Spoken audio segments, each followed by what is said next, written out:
ఎవరికే చెప్పలేదు సార్. 5-6 నుంచి 5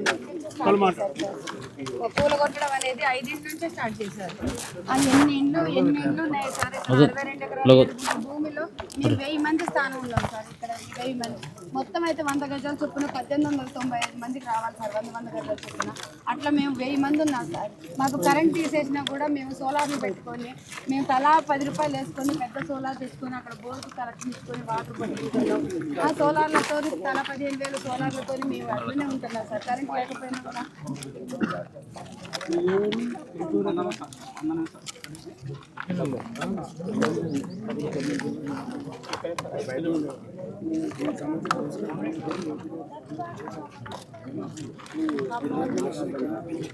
పూలు చేసుకుంటా డిమాండ్స్ అన్నీ కూడా హిస్టరీ రాసాము. ఇక్కడ ప్రాబ్లం ఏంటని రాసాము.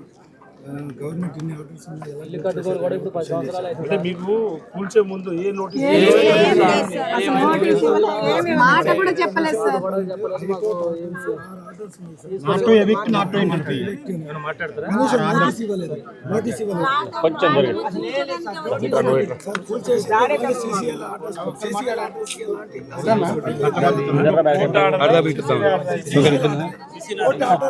అయితే సార్ మాకు సీసీఎల్ అవ్వక ముందు ఆంధ్రప్రదేశ్ తెలంగాణ కంబైనింగ్ లో ఉన్నప్పుడు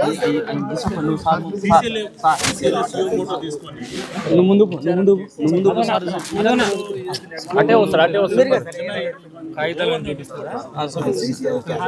అధికార రంగాన్ని తెలుసుకోవాల్సింది కోర్టు కదా.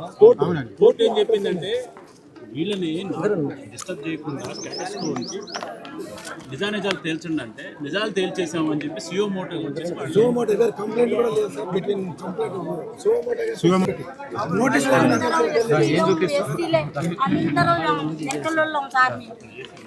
ఉండటానికి ఇల్లు లేకనే వచ్చి ఇక్కడ ఉన్నాం. ఉన్న ఇల్లు కూడా కొట్టిండ్రు. ఇంటి పన్ను కూడా కట్టించుకున్నారు సార్. కొన్ని ఎక్కడ ఉన్నదో అక్కడికి వెళ్ళిపోండి, మేము సర్వే చేస్తాం, అక్కడికి వెళ్ళిపోండి అంటే సార్ మాది గుట్టే సార్, మేము పోతే గుట్ట కాడికి పోతాం, లేకుంటే ఇక్కడే ఉంటాం, మీరు ఏమన్నా చేయండి అంటే లేదమ్మా ఏకతో ఉంటాం. మెడల మీద కట్టేసి నెట్టుగానే మాట్లాడతాం సార్.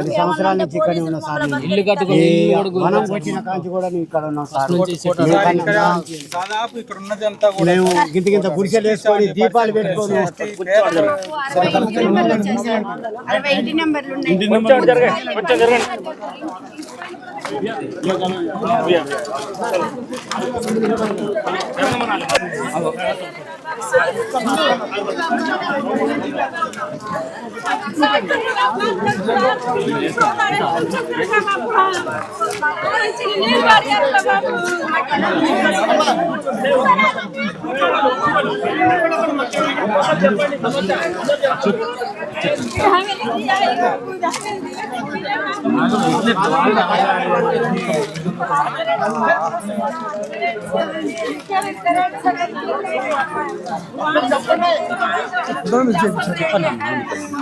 ఏం చెప్తారు?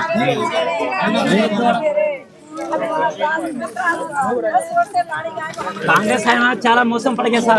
कांग्रेस चाला मौसम कराएंगे हमें ना और कांग्रेस चाला मौसम कराएंगे सर. कांग्रेस चाला माने पर सर हमें सिर्फ ना के देवान बिल्डिंग करूँ सर. అందరూ అట్లా మాట్లాడబాకండి. చిన్న మాట్లాడబాకండి. వాళ్ళు చెప్పండి, ఒక్కొక్కరు చెప్పండి.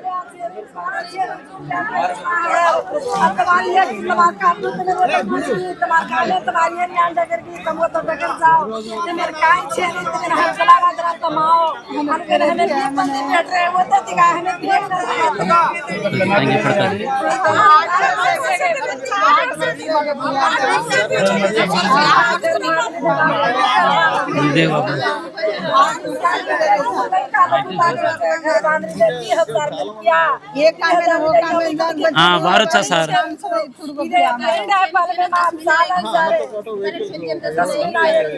అంత ముందు కరెంట్ రాక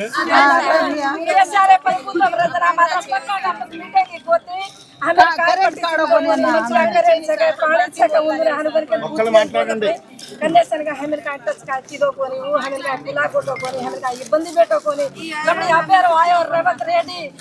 చాలా అన్యాయం करना సార్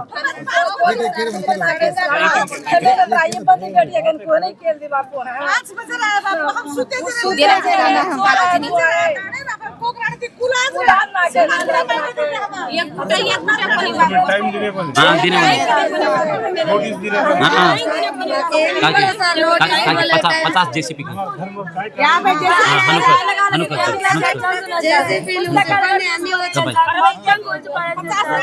यहाँ पे जेसीपी है सर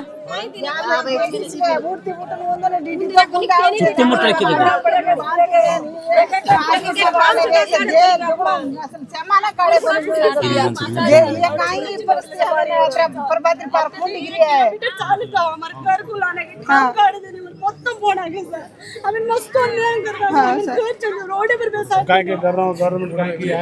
असल कोण काय आहे कोण सर 3 मंत्र लेके दे सर आगे चंद्र आधार कार्ड आप कत्ती है सर अब आधार कार्ड रेणो कन के रे रेशन कार्ड रेणो कन के रे पत्ते फांदे ना हम घर फांदे जर पत्ते उसाले ट्रैक्टर फांदे जन्ना ऐसे काई हम आए दिन 10 वर्ष सर हम आए दिन ఇంత ముందు మీరు కొడతా అంటే ఎప్పుడైనా ఆపేదా आए कोनी सर 10 वर्ष से सर हम आए दिन करंट छेनी पानी छेनी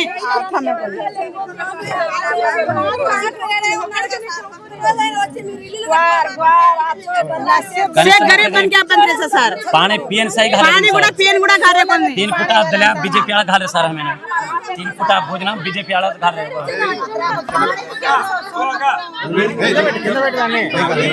ఉందా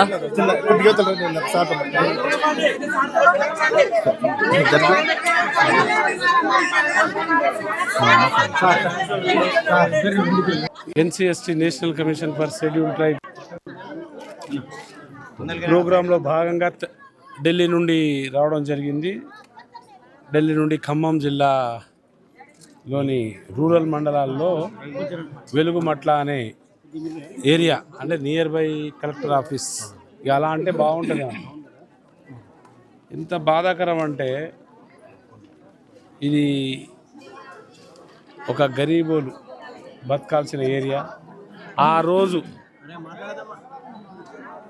ఎవరో మహానుభావుడు వినోబా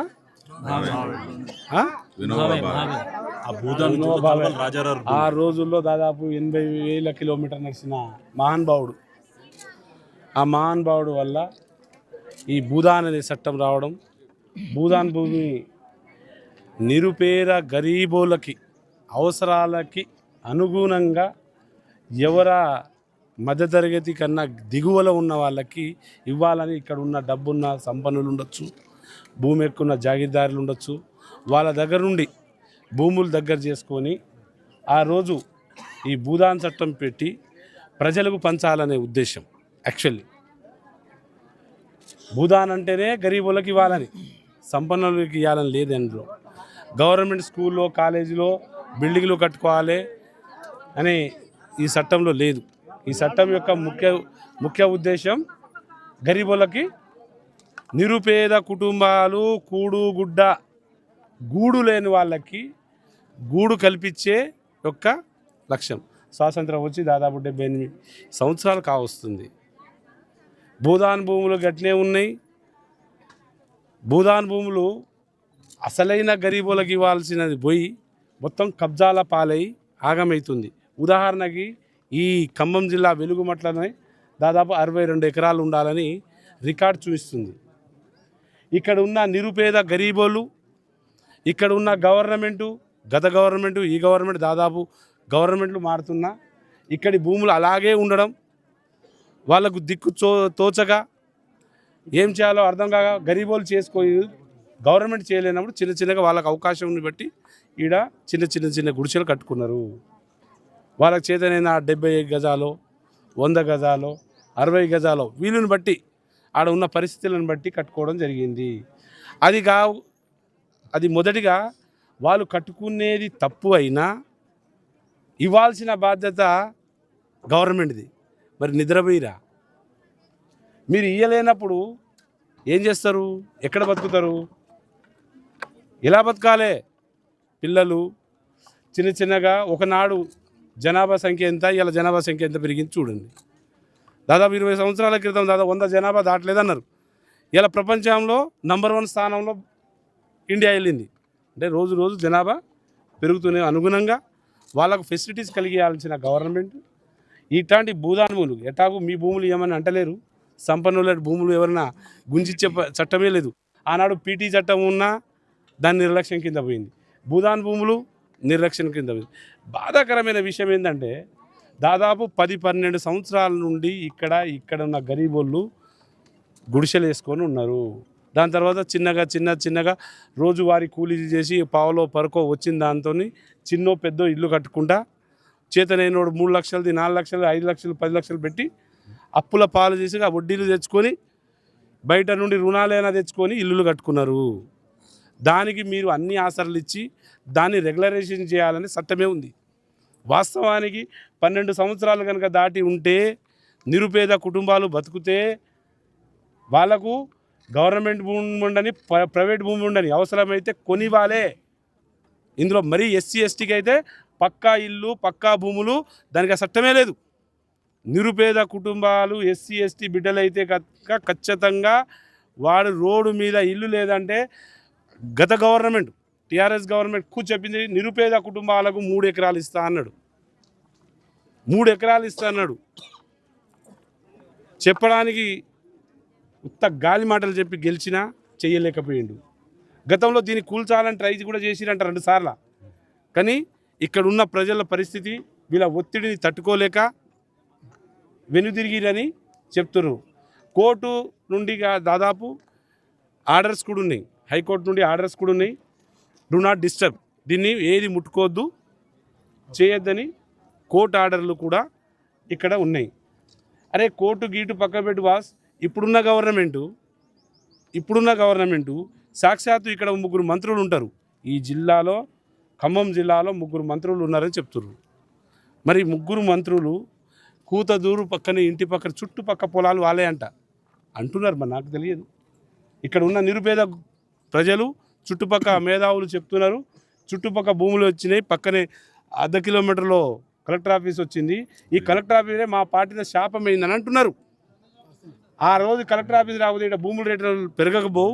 ఇప్పుడు మన కార్పొరేట్ హంగామా చేయాలంటే ఇక్కడ ఉన్న అనుగుణంగా ఉన్న ఈ భూదాన్ భూములు మాకు కావాలనే నెపంతో వీళ్ళని రాత్రికి రాత్రి ఇంకోటి సీసీఎల్ఏ కోర్టు కనుక ఇచ్చి ఇది ఖాళీ చేయమంటే ఖాళీ చేసే అధికారం లేదు. సీసీఎల్ఏ కోర్టుకి ఇది గవర్నమెంట్ భూమా ఏ భూమా అని నిర్ధారణ చేయగలుగుతాం. కానీ అతనికి ఈ ఆర్డర్స్ పాస్ చేసే ఇక్కడ ఉన్న గరీబులకు ఖాళీ చేసే అధికారం లేదు. అందులో మిత్రమా ఇక్కడ వాళ్ళకు రేషన్ కార్డు ఉంది, ఆధార్ కార్డు ఉంది. ఇక్కడ ఆల్రెడీ హౌస్ నెంబర్స్ వచ్చినాయి, హౌస్ నెంబర్స్ ఇచ్చినాయి.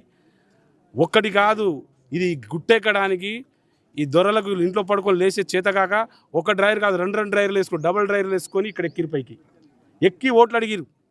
వీళ్ళు అడుగుతున్నారు.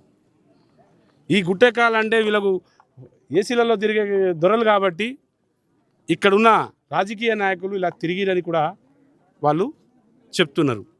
మరి మీకు కళ్ళలో ఏం పెట్టుకున్నారు?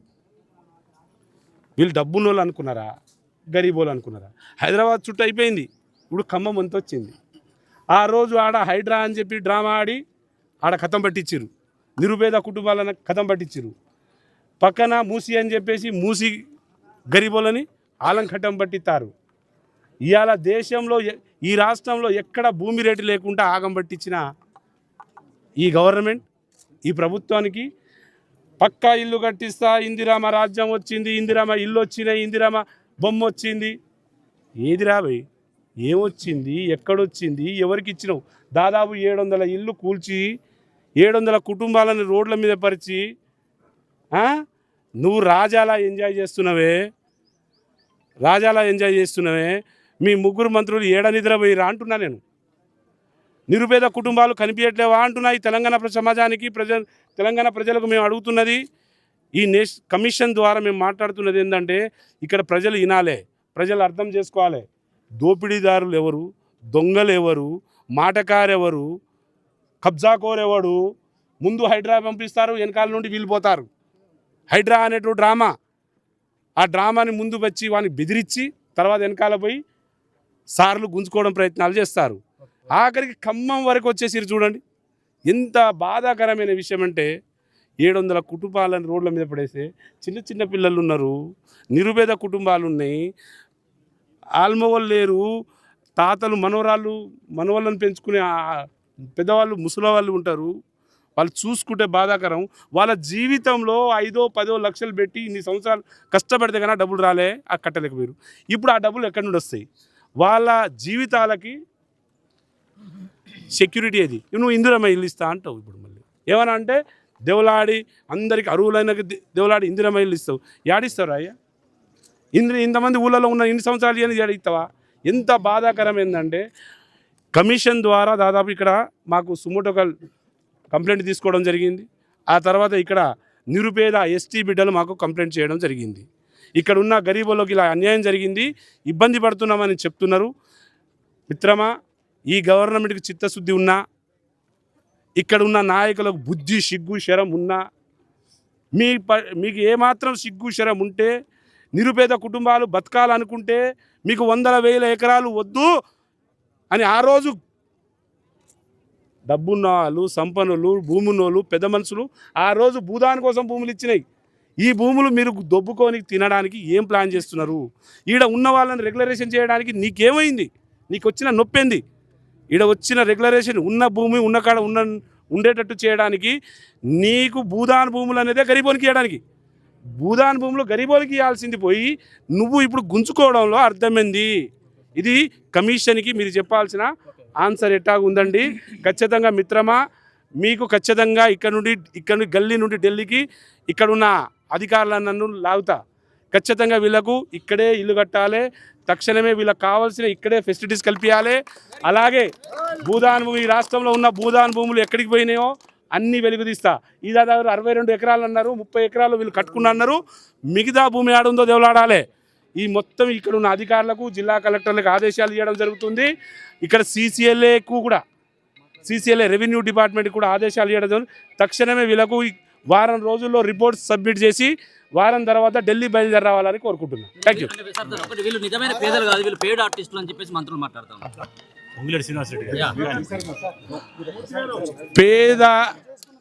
పేడ్ ఆర్టిస్టులు అనేది ఈడొచ్చి చూసుకుంటే బాగుంటుంది. పేడ్ ఆర్టిస్ట్ అయితే 10 సంవత్సరాల నుండి పేడ్ ఆర్టిస్ట్ ఉండడు. నీలాగా ఒక పూట ఉండి వెళ్ళిపోడు. ఈడ 10 సంవత్సరాలు 12 సంవత్సరాల నుండి ఈడ నిరుపేద కుటుంబాలు బతుకుతున్నాయంటే వాళ్ళు పేడ్ ఆర్టిస్ట్ ఎందుకు అవుతారా? పేడ్ ఆర్టిస్ట్ అయితే నువ్వు కూడా 10 మందిని తెచ్చి ఈడ పెట్టు. ఈడ తెచ్చి పెడితే వాళ్ళు పేడ్ ఆర్టిస్ట్ 10 సంవత్సరాలు ఎవరైనా నటిస్తారా? నీలాగా ఉదయం సాయంకాలం నటించేటోళ్ళు, మీ రాజకీయ నాయకుల్లాగా నటించే తత్వం వీళ్ళ దగ్గర లేదు. ఏదో ఒక పూట కూలీకి రమ్మంటే వస్తారేమో తప్ప 10 సంవత్సరాలు కూలీ ఎవరు ఉండే పరిస్థితి ఉండదు. అది మీరు మాట్లాడడం, మీ గవర్నమెంట్ని కాపాడే తత్వం. మీరు ముందు ఎన్ని ఇల్లు కూల్చిరో అది తేల్చుకోండి, వాళ్ళకు న్యాయం చేయండి. మీరు వచ్చిందే ప్రజాపాలన, ప్రజా సర్వీస్ చేద్దామని, ప్రజలకు కాపాడదామని వచ్చిరు. ముందు ప్రజల పట్ల ఆలోచించండి. మీ సొంత ఎజెండాలు పెట్టి ఈడ కార్పొరేట్ హంగామా చేయాలనే ఆలోచన ఆపి ముందు మీకోసం మీరు దోపిడీ చేసుడు మానేసి ప్రజలకు పంచాల్సిన భూమి ప్రజలకు ఇవ్వని కోరుకుంటున్నాను. ఇది ఒక 30 ఎకరాల పైన ఉంటుంది మీ ఫోకస్ అంతా, 62 ఎకరాల 7 గుంటల పైన మీ ఫోకస్ ఉంటుంది. ఏం చేయబోతాం మిత్రమా? మీకు ఖచ్చితంగా ఇక్కడ ఉన్న 62 ఎకరాల భూమి మీద ఉంటుంది. 30 ఎకరాలు వీళ్ళకి ఇస్తే మిగతా 30 ఎకరాలు 32 ఎకరాలు ఏడపోయిందో చూస్తా. దాని మీద కూడా వీళ్ళకు ఇక్కడ ఉన్న గవర్నమెంట్కి నోటీసులు ఇస్తా.